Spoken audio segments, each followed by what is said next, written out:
नमस्कार प्रेक्षकांनो, मालिकेच्या उद्याच्या भागामध्ये आपल्याला खूपच जबरदस्त असा ट्विस्ट पाहायला मिळणार आहे. कारण सायलीची एंट्री आता झालेली आहे त्या फार्म हाऊसवरती. म्हणजे प्रियाने कितीही सिक्युरिटी ठेवलेली असली, काहीही केलेलं असलं तरी सायली येऊन तिथं पोहोचलेली आहे.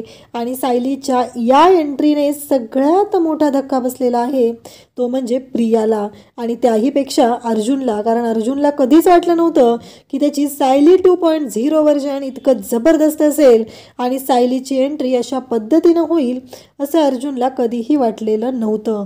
आणि सायली आलेली आहे ही गोष्ट इतकी जबरदस्त आहे की सगळ्यांनाच खूप मोठा धक्का बसलेला आहे. प्रियाची मात्र वाट लागलेली आहे. पण आता खूपच बेकार असा ट्विस्ट येणार आहे. कारण सायली अर्जुन यांचं लग्न होणार आहे आणि प्रिया ही पिसाळलेली असणार आहे. आणि ही पिसाळलेली प्रिया, चवताळलेली प्रिया डायरेक्टली जाऊन सायलीच्या पोटामध्ये चाकू खुपसणार आहे आणि त्याचबरोबर सायलीला गोळी मारणार आहे. हे सगळं कशा पद्धतीनं होणार आहे ते आपल्याला आजच्या या व्हिडिओमध्ये पाहायला मिळणार आहे. त्यासाठी हा व्हिडिओ शेवटपर्यंत पहा. तर इकडे प्रियाची जोरदार तयारी सुरू झालेली असते. काही झालं तरीही या लग्नामध्ये कोणतंही विघ्न यायला नको आहे. सगळ्या गोष्टी व्यवस्थित झाल्या पाहिजेत यासाठी तिची घोडदौड सुरू झालेली असते. ती सगळ्या सिक्युरिटीवाल्यांना स्वतःचं आवरायचं सोडून सगळ्या गोष्टी बाकीच्या सांगत असते. मंडपामध्ये सगळीकडून तशीच हिंडत असते. तिचं अजिबात लक्ष नसतं आणि ती फक्त एवढंच करत असते की काही झालं तरीही महत्त्वाची गोष्ट आहे ती म्हणजे तिला आवरायचं नाही आहे, काही करायचं नाही आहे, फक्त हिंडायचं आहे. सायली कुठं दिसत नाही आहे ना, सायली कुठं दिसत नाही ना, म्हणजे सायली नावाचं भूत तिला लागलेलं आहे अशा पद्धतीनं ती वावरत आहे. आणि तिच्या डोक्यात मात्र एकच सुरू आहे की सायलीने माझं वाटोळं केलेलं आहे. हे सगळं सायलीमुळं घडत आहे. या सगळ्याला सायली जबाबदार आहे एवढंच तिच्या डोक्यात आहे. आणि काही करून ती सायली मला इथं दिसता कामा नये हे सगळं तिच्या डोक्यात सुरू असतं. आणि त्याचबरोबर इकडे तिनं आवरायचंही तयार का होत नाही. पण त्याचबरोबर साक्षीचा फोन तिला आलेला असतो आणि साक्षीसोबत ती फोनवरती बोलत असते. तेव्हा मात्र इकडे चैतन्य तिथे उभा राहून ऐकत असतो. कारण चैतन्याने ठरवलेलं असतं की काही झालं तरी या मुलीवरती बारीक लक्ष ठेवायचं आहे. कारण हिच्या हातून काहीतरी असं घडणार आहे की ज्यामुळं या सर्व गोष्टी समोर येणार आहेत. तर चैतन्य तिच्यावर लक्ष ठेवून असतो आणि त्याचबरोबर चैतन्याला थोडासा डाऊट येत असतो. कारण या फार्म हाऊसवर तो साक्षीसोबत आलेला आहे असं त्याला वाटत असतं आणि त्यामुळं चैतन्य थोडासा कासावीस झालेला असतो. आणि नेमकं त्याला आठवतं ते म्हणजे तो साक्षीसोबत त्या फार्म हाऊसवर आलेला होता. आणि त्याचवेळी प्रिया साक्षीला म्हणत असते की अगं बरोबर आहे, तू फार्म हाऊस तर दिलेला आहे साक्षी, पण सिक्युरिटी पण वाढवावी लागेल. कारण ती सायली आहे ती इथं कधी पोहोचेल काहीच सांगू शकत नाही असं ती म्हणत असते. आणि त्याचवेळी तिचं असं बोलणं सुरू झालेलं असतं, काहीही झालं तरीही आपल्याला इथली सिक्युरिटी वाढवावी लागणार आहे. तर इकडे पूर्णाजी त्याचबरोबर सगळेजण यांची धावपळ सुरू झालेली असते. आता नक्की काय काय पळापळ करायची हेच प्रत्येकाला कळत नसतं. प्रत्येकजण शोधाशोध करत असतं. आता शोधाशोध तर चालू झालेली आहे, त्याचबरोबर आवरावर सुरू असते. कल्पना तिथे येते आणि कल्पना म्हणू लागते, अगं तन्वी, अजूनपर्यंत तुझं आवरून झालेलं नाही, हे काय करतेस तू, तुझ्या लक्षात येत नाही आहे का, असं म्हणत ती ओरडायला सुरुवात करते. परंतु इकडे प्रिया म्हणत असते की कल्पना मामी, मला टेन्शन आलेलं आहे. कारण ती सायली कधीही इथं येऊ शकते आणि काहीही गोंधळ घालू शकते, त्यामुळं मला खूपच भीती वाटत आहे असं ती सांगत असते. हे सगळं बोलणं सुरू असतं आणि त्याचबरोबर इकडे अर्जुन, चैतन्य सर्वजण असतात. आणि अर्जुन मात्र रडत असतो. तो म्हणत असतो की मला कळतच नाही आहे की मी काय करतोय, कारण मला हे लग्न नाही करायचं. चैतन्य म्हणतो की अर्जुन, तुला माहिती आहे का तन्वीने किती मोठा गोंधळ घातलेला आहे. अर्जुन म्हणतो काय झालं चैतन्य. तेव्हा चैतन्य सांगू लागतो की अर्जुन, तुला माहिती आहे का आपण ज्या फार्म हाऊसमध्ये आत्ता आलेलो आहोत ते फार्म हाऊस कोणाचं आहे. अर्जुन म्हणतो तन्वीच्या मैत्रिणीचं आहे. तेव्हा अर्जुनला चैतन्य विचारू लागतो की तुला खरंच असं वाटतं का हे फार्म हाऊस तन्वीच्या मैत्रिणीचं आहे. म्हणजे तू विचार कर मग कोणत्या मैत्रिणीचं आहे. कारण तन्वी तर आश्रमात राहत होती, इतक्या वर्षात तर तिची कोण जवळची एवढी मैत्रीण नव्हती. मग आता हे कोणत्या मैत्रिणीचं फार्म हाऊस असेल सांग बरं. तेव्हा अर्जुन म्हणतो कोणाचं आहे हे फार्म हाऊस. तेव्हा मात्र चैतन्य म्हणू लागतो की हे फार्म हाऊस आहे ते म्हणजे साक्षी शिखरे. अर्जुनला खूप मोठा धक्का बसतो आणि त्याच वेळेस ते बोलणं ऐकतो तो म्हणजे चैतन्य. अश्विन आणि अश्विन म्हणू लागतो की तू काय पण काय दादाला सांगतोय रे तन्वीच्या विरोधात भडकवण्यासाठी.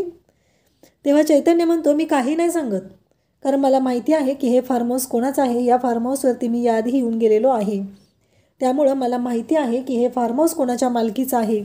आणि त्याचवेळी अश्विन त्याचबरोबर अर्जुन या दोघांनाही धक्का बसलेला असतो. अश्विन म्हणत असतो की म्हणजे डॅडाला ज्या माणसांनी जेलमध्ये पाठवलं, एवढा सगळा गोंधळ केलेला आहे आणि त्यांच्याच फार्म हाऊसवरती दादाचं लग्न होतंय, ही गोष्ट मला पटतच नाही आहे. इकडे चैतन्य म्हणतो, हो ना, मग तन्वी कशी आहे विचार कर. तू त्या दिवशी मला ओरडला होता मी सायली वहिनीची बाजू घेतोय म्हणून. आज तुला काय वाटते ते बघ. कारण सायली वहिनीने कधीच कोणाशी खोटं बोललेली नाही, कधीच कोणाला त्रास दिलेला नाही किंवा कधीच कोणाच्या जीवावर उठलेली नाही. पण ही तन्वी कशी आहे ना, जरा विचार कर. अश्विनही विचार करू लागलेला असतो. अर्जुनलाही अनेक प्रश्न पडलेले असतात. अर्जुनही त्याच गोष्टींचा विचार करत असतो. त्यानंतर अर्जुन आता लग्नासाठी तयार होत असतो. त्याला छान असा ड्रेस असतो, कुर्ता पायजमा त्याने घातलेला असतो, म्हणजे शेरवानी असते, फेटा बांधलेला असतो. आणि चैतन्य म्हणत असतो की छान दिसतोयस रे. आणि त्याचवेळी तिथे प्रतिमा येते आणि प्रतिमा म्हणते की अर्जुन, तू खरंच मनापासून तयार आहेस का या लग्नाला? कारण प्रतिमाला अर्जुनच्या डोळ्यात स्पष्ट दिसत असतं की अर्जुन या लग्नासाठी तयार नाही. परंतु प्रतिमा त्याला विचारते तेव्हा अर्जुन सांगू लागतो की हो, पण त्याच्या डोळ्यातून पाणी येत असतं, तो नाराज झालेला असतो. तेव्हा प्रतिमा तिथं बघते तर एका सुटकेसमध्ये तिथे ओढणी असते आणि ती ओढणी म्हणजे सायलीची ओढणी असते. प्रतिमा जाते आणि ती ओढणी घेते आणि म्हणते की अर्जुन, ही ओढणी तू घे, असं म्हणत अर्जुनच्या गळ्यामध्ये ती ओढणी घालते. आणि त्याचवेळी अर्जुन मात्र त्या ओढणीला हात लावतो. तेव्हा प्रतिमा म्हणते की खरंच ही ओढणी जी आहे ना, ती खरंच खूप माया वाटते, खूपच अगदी तलमपंथाचं खूपच मऊ आहे, त्याच्यावरती काहीतरी वेगळं आहे असं जाणवतंय. आणि मग चैतन्य अर्जुनचा फोटो काढतो आणि तो फोटो सायलीला पाठवतो. त्याचबरोबर सायलीला चैतन्य सांगत असतो की तन्वीने इथली सिक्युरिटी खूपच वाढवलेली आहे, त्यामुळं आपल्याला खूप काळजी घ्यावी लागणार आहे, असं चैतन्याचं सांगणं असतं. त्याचबरोबर इकडे चैतन्य म्हणत असतो की काही झालं तरीही आपल्याला स्ट्रॉंग डिसिजन घेत शांतपणे निर्णय घेत इथं पोचायचं आहे. सायली म्हणते की चैतन्य भाऊजी, माझी सगळी तयारी झालेली आहे आणि मी तयारीला लागलेली आहे, मी लवकरच तिथं पोहोचत आहे. त्याचबरोबर इकडे चैतन्याला ती सांगत असते की काळजी करू नको, सगळं व्यवस्थित होईल. आणि चैतन्य पण सांगत असतो कारण कुसुमताईने खूपच जबरदस्त असा प्लॅन केलेला असतो. आणि त्याचबरोबर इकडे चैतन्य म्हणत असतो की मी अजून कोण आपल्या मदतीला येते ते बघूया, काय करता येईल ते. आणि मग इकडे सायली त्याचबरोबर सगळेजण इथे सज्ज झालेले आहेत, कारण काही झालं तरी अर्जुन आणि सायली यांचंच लग्न लागलं पाहिजे, अगदी तेही धूमधडाक्यामध्ये. यासाठी ही सगळी तयारी झालेली असते, सगळेजण सज्ज झालेले असतात. चैतन्य खुश झालेला असतो कारण अर्जुनच्या गळ्यात जी ओढणी असते ती सायलीची ओढणी असते आणि अर्जुनलाही बरं वाटत असतं. आणि ही ओढणी प्रतिमा आत्याने अर्जुनच्या गळ्यात घातलेली आहे, त्यामुळं अर्जुनलाही भारी वाटत असतं. इकडे सायली लाल रंगाची म्हणजे त्या ओढणीला मॅचिंग अशी साडी नेसून तयार झालेली असते, दागिने घातलेले असतात, मंगळसूत्र असतं, अगदी नवीन नवरी सजलेली असते. इकडे अर्जुनला वाईट वाटत असतं. आणि त्याचबरोबर आता खूपच मोठा ट्विस्ट असतो तो म्हणजे सायलीच्या एंट्रीचा. सायलीची एंट्री ही जबरदस्त अशी होणार असते. सगळेजण मंडपामध्ये असतात आणि इकडे राक्षसी वृत्तीची ही जी प्रिया आहे ती पण मंडपामध्ये असते आणि ती तयार झालेली असते, कारण ती म्हणत असते की इतके दिवस झालं मी ज्या गोष्टीची वाट पाहत होते ती गोष्ट फायनली मला मिळालेली आहे. आता मी मिसेस तन्वी अर्जुन सुभेदार होणार आहे. काहीही झालं तरीही आता मला या घरातून कोणीही बाहेर काढू शकणार नाही. ही सगळी तिची नाटकं चालू झालेली असतात आणि ती बोलत असते, परंतु तिला कुठे माहिती असतं की तिच्यापेक्षा 100 पावलं पुढं टाकून सायलीने काय मोठा प्लॅन केलेला आहे. कारण हिच्याच लग्नात हिची वाट लावायची तयारी पण सायलीने कशी केलेली आहे ही गोष्ट मात्र फक्त आणि फक्त सायलीलाच माहिती आहे. आणि ते प्रियाने जरी तिच्या लग्नासाठी मंडप घातलेला असला तरी त्या मंडपामध्ये लग्न होणार आहे ते फक्त आणि फक्त सायलीचंच. कारण काहीही झालं तरी सायली ही सज्ज झालेली आहे. सायली मात्र पदर खोचून तयार आहे. आणि इकडे कुसुमताईने खूप जबरदस्त असा प्लॅन केलेला आहे. चैतन्य आणि कुसुमताईचं प्लॅनिंगच खूप जबरदस्त असतं. त्या दोघांनी छान असा प्लॅन केलेला असतो आणि त्या प्लॅननुसार आता सायलीची मंडपामध्ये त्या कार्यालयामध्ये त्या फार्म हाऊसमध्ये एंट्री होणार असते. तर इकडे कुसुमताई सायली सर्वजण असतात. सायलीला थोडं वाईट वाटत असतं. मधुभाऊंचा जर आशीर्वाद तिला मिळाला तर खरंच खूप सोन्यावरून पिवळं होईल असं तिचं म्हणणं असतं, परंतु मधुभाऊंचा आशीर्वाद मिळणं थोडंसं कठीण असतं. तेव्हा इकडे सायलीला कुसुमताई म्हणत असते की काळजी करू नको, त्याही गोष्टी तुझ्या मनासारख्या होतील, थोडासा वेळ देणं गरजेचं आहे असं कुसुमताई सायलीला सांगत असते. परंतु सायली मात्र थोडीशी नाराज होते. पण ठीक आहे, सगळं व्यवस्थित होईल, आपण करूया व्यवस्थित असं म्हणत आता दोघेही निघालेले असतात. आणि कुसुमताईने दिलेली साडी ही आता सायलीने नेसलेली असते आणि त्या साडीमध्ये आता इकडे कुसुमताई त्याचबरोबर सायली सर्वजण आता जाणार असतात. आणि त्याचबरोबर सायली कुसुमताई तयार झालेली असतात. कुसुमताई पण आपल्या सायलीच्या लग्नासाठी, आपल्या बहिणीच्या लग्नासाठी तयार झालेली असते. आणि त्याचबरोबर इकडे आपल्याला पाहायला मिळतं ते म्हणजे सायली त्याचबरोबर सगळेजण तिथं आहेत. आणि मग कुसुमताई म्हणते की माझी सगळी तयारी झालेली आहे, आपल्याला काही करून आता लवकरात लवकर निघावं लागणार आहे. सगळ्या गोष्टी आपल्या बाजूने होत आहेत, सगळं आपण ज्या पद्धतीनं ठरवत आहोत त्या पद्धतीनं घडत आहे, त्यामुळं काळजी करायची अजिबात गरज नाही. हे सगळं ठरलेलं असतं. आणि त्याचबरोबर इकडे सायली कुसुमताई दोघीही निघायला लागलेले असतात. सायलीने तर आता इतका भारी प्लॅन केलेला असतो कुसुमताईने सायलीसाठी बँडवाल्याची कपडे तिथं रेडी केलेले असतात. आणि ती बँडवाल्यांची जी कपडे आहेत ती कपडे घालून सायली तिथं एंट्री करणार असते, ती म्हणजे लग्न मंडपामध्ये सायलीची जी एंट्री होणार असते ती इतकी जबरदस्त अशी असते की सगळेजण पाहतच राहतात. कारण इकडे प्रियाला मात्र खूप घाई झालेली असते. प्रियाला काहीही करून इथे एक गोष्ट करायची असते, ती म्हणजे लवकरात लवकर हे लग्न उरकून टाकायचं असतं. आणि म्हणूनच प्रिया तिथे भटजींना पण बोलत असते, त्यांनाही म्हणत असते की लवकरात लवकर हे लग्न उरका, कारण हे मंगळसूत्राचा विधी लवकरात लवकर झाला पाहिजे, असं तिचं म्हणणं असतं. आणि ती त्याच पद्धतीनं बोलत असते. आणि त्याचबरोबर ती म्हणत असते की काही झालं तरी लवकर हे सगळं झालं पाहिजे.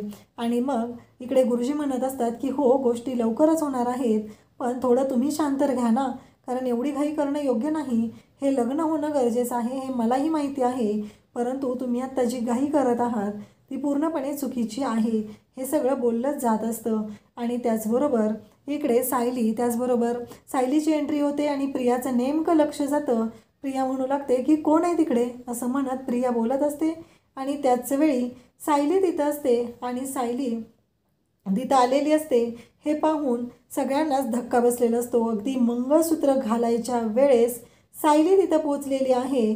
अर्जुन आणि सायली यांचं लग्न होत आहे आणि सायलीच्या या एंट्रीने मात्र वाट लागलेली आहे, ती म्हणजे प्रियाची. कारण सायली आलेली आहे.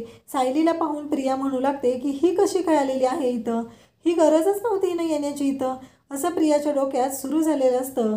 आणि सायली तिथं पोचलेली आहे म्हणून तिचा खूपच जळफळाट होत असतो. आणि अर्जुनच्या समोर सायली येते आणि सायली म्हणू लागते की मी इथं आज आलेली आहे ती फक्त आणि फक्त अर्जुन सरांची बायको म्हणून.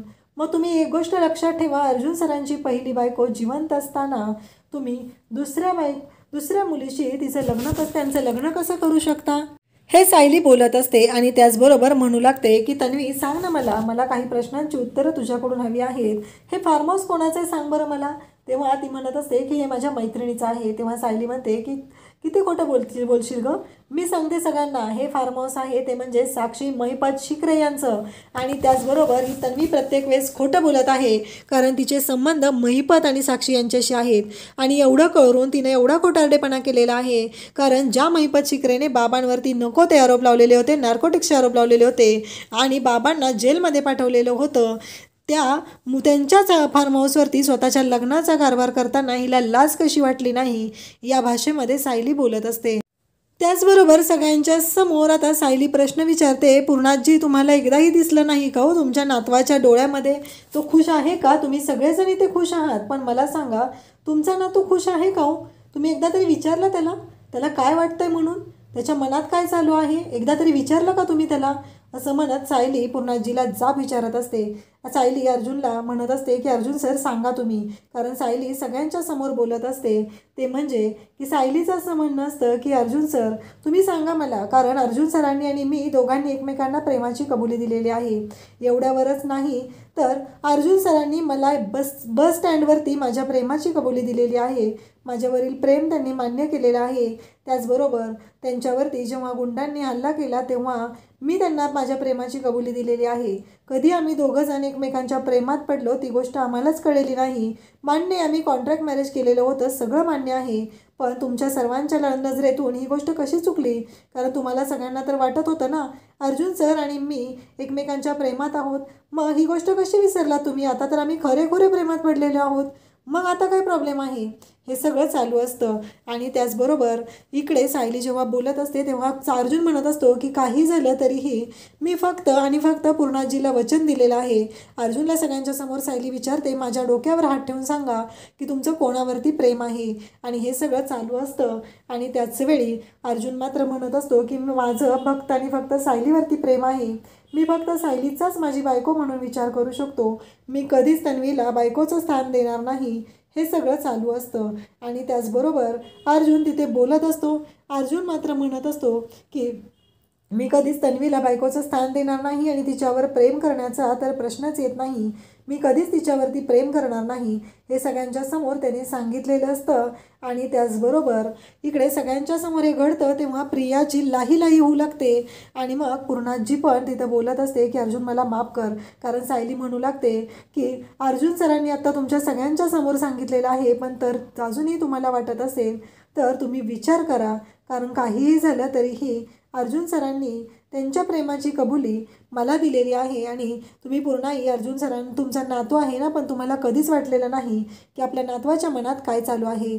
आता तुम्ही विचार करा तुमच्या नातवाच्या मनात काय चालू आहे हे तुमच्या लक्षात येईल.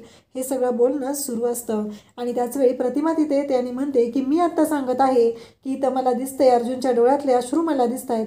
अर्जुनचा त्रास मला दिसत आहे. काहीही झालं तरी अर्जुन हा किती त्रासलेला आहे हे फक्त आणि फक्त मला दिसत आहे, पण तुम्हाला कोणालाच का दिसत नाही हे सगळं समोर आलेलं असतं. आणि तेव्हा मात्र इकडे अर्जुनचा त्रास पाहून पूर्णाजी म्हणते की खरंच अर्जुन मला माफ कर. माझ्यावरच्या वचनासाठी तू हे सगळं केलेलं आहे. आणि त्याचबरोबर इकडे पूर्णाजी पण म्हणत असते, प्रतिमा पण म्हणत असते की काहीही झालं तरीही मला आत्ता कळत नाही आहे अर्जुन, तुझ्या प्रेमाची कबुली सायलीला दिलेली होती तर मला का नाही सांगितलंस तू अर्जुन, मला तू सांगायला हवं होतं असं प्रतिमा म्हणत असते. आणि अर्जुनने सगळ्या लोकांच्या समोर सांगितलेलं असतं की काहीही झालं तरीही माझं सायलीवरती प्रेम आहे. आणि मग पूर्णाजी त्याचबरोबर प्रतिमा म्हणते की काहीही झालं तरीही मला आता एक गोष्ट जाणवत आहे ती फक्त आणि फक्त की आत्ता इकडे अर्जुन आणि सायली यांचंच लग्न होणार आहे. कारण माझ्या मुलीच्या आयुष्याचं वाटोळं होताना मी पाहू शकत नाही. कारण काहीही झालं तरी तन्वी माझी मुलगी आहे आणि जर तिचा नवरा तिला बायकोचं स्थान देणार नसेल तर हे लग्न होऊ शकणार नाही. पण त्यावेळेस प्रियाला मात्र भयानक राग आलेला असतो. प्रिया उठते आणि तिथं असलेला तो चाकू आहे तो घेते आणि सायलीच्या पोटात खुपसते. कारण अर्जुनने सायलीच्या गळ्यात मंगळसूत्र घातलेलं असतं. अर्जुन आणि सायली यांचं लग्न झालेलं असतं आणि अर्जुन आणि सायली एकमेकांबरोबर असतात. आणि या गोष्टीचा प्रियाला खूप राग येतो. प्रियाला कळायचं बंद झालेलं असतं. प्रियाची चिडचिड सुरू झालेली असते आणि प्रिया म्हणत असते की काही झालं तरीही आज जी गोष्ट घडलेली आहे ती खूपच भयानक अशी आहे. आणि प्रिया सांगते की बरोबर आहे, कारण मी या गोष्टीसाठी गेली 1.5 वर्ष वाट बघत होते आणि या सायलीमुळं माझं स्वप्न अर्धवट राहिलेलं आहे. या सायलीमुळे आणि या रागाच्या भरामध्ये तिने सायलीवरती चाकूने हल्ला तर केलेला असतो, पण त्याहीपेक्षा मोठी गोष्ट केलेली असते. ती म्हणत असते की आज मी तुम्हाला सगळ्यांना सांगत आहे की ही सायलीच तुमची तन्वी आहे. कारण मला माहिती आहे की मी तन्वी नाही आहे. मी फक्त अर्जुनशी लग्न करण्यासाठी सुभेदारांची किल्लेदारांची प्रॉपर्टी लुबाडण्यासाठी या घरात घुसलेले होते. पण आज या सायलीने पुन्हा एकदा माझा डाव हाणून पाडलेला आहे असं म्हणत प्रियाने स्वतःच्या तोंडूनच सत्य सांगितलेलं आहे की ती तन्वी नाही आहे. आणि तेव्हा मात्र रविराज, प्रतिमा या सगळ्यांना धक्का बसतो. पण त्यांच्या सगळ्यांसाठी आता सायलीला हॉस्पिटलमध्ये नेणं गरजेचं असतं. आणि प्रियाच्या मूर्खपणामुळे सगळ्यांना सत्यही समजलेलं असतं की सायली हीच तन्वी आहे. अशाच अपडेटसाठी चॅनलला सबस्क्राईब करा. थँक्यू.